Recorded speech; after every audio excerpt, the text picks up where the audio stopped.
Yeah, okay. All right, so I'll go through part A real quick. Okay, so we're reading the problem, and a motorcycle accelerates from rest through the 1/4 mile in 12.2 seconds flat. What's its acceleration and what's its speed at the end of the mile, and what unit is it in? Okay, so now I'm going to read it again, but I've got the story, the understanding of what's going on. I'm going to read it again and list what I know and what I don't know. So rest means that the initial velocity was 0 meters per second, and then the distance here is in meters. And it's important that I know meters indicates distance and that seconds indicates time.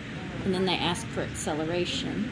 So then I went over here and I looked for a formula that involved distance, initial velocity, time, and acceleration. Like this one I couldn't use because it has final velocity. So I looked for a formula that had all the pieces that I could use. And so then I plugged everything in. And I squared what I needed to square, and then I divided in order to cancel things out. I could have done this part all in one step, but I don't know how mathy y'all are, so I broke it down into more than one step. So now we've got what's the speed at the end of the 1/4 mile.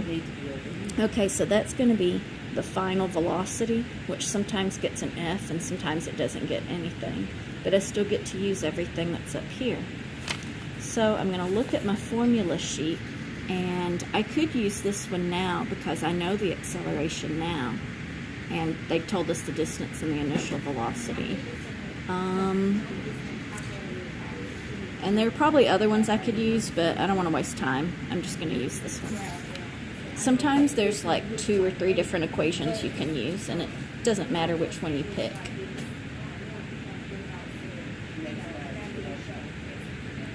So the final velocity is what we're trying to find, and our initial velocity was 0. So it's 0 squared plus 2 times our acceleration, which is 5.37, times our distance, which was 400. So 0 squared is just 0, and then someone with the phone needs to calculate what 2 times 5.3 times 400 is.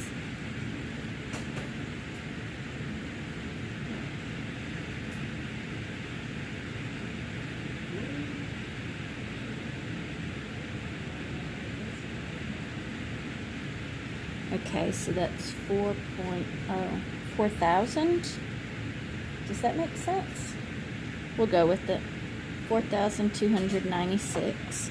And then 0 plus anything is just that anything. And then our last step is to take the square root of both sides. And the reason is because we've got v squared here. And a square root will cancel out that exponent. So the square root of that number will be some answer, and it'll be in meters per second. What is it? 65.5 meters per second. And that's it.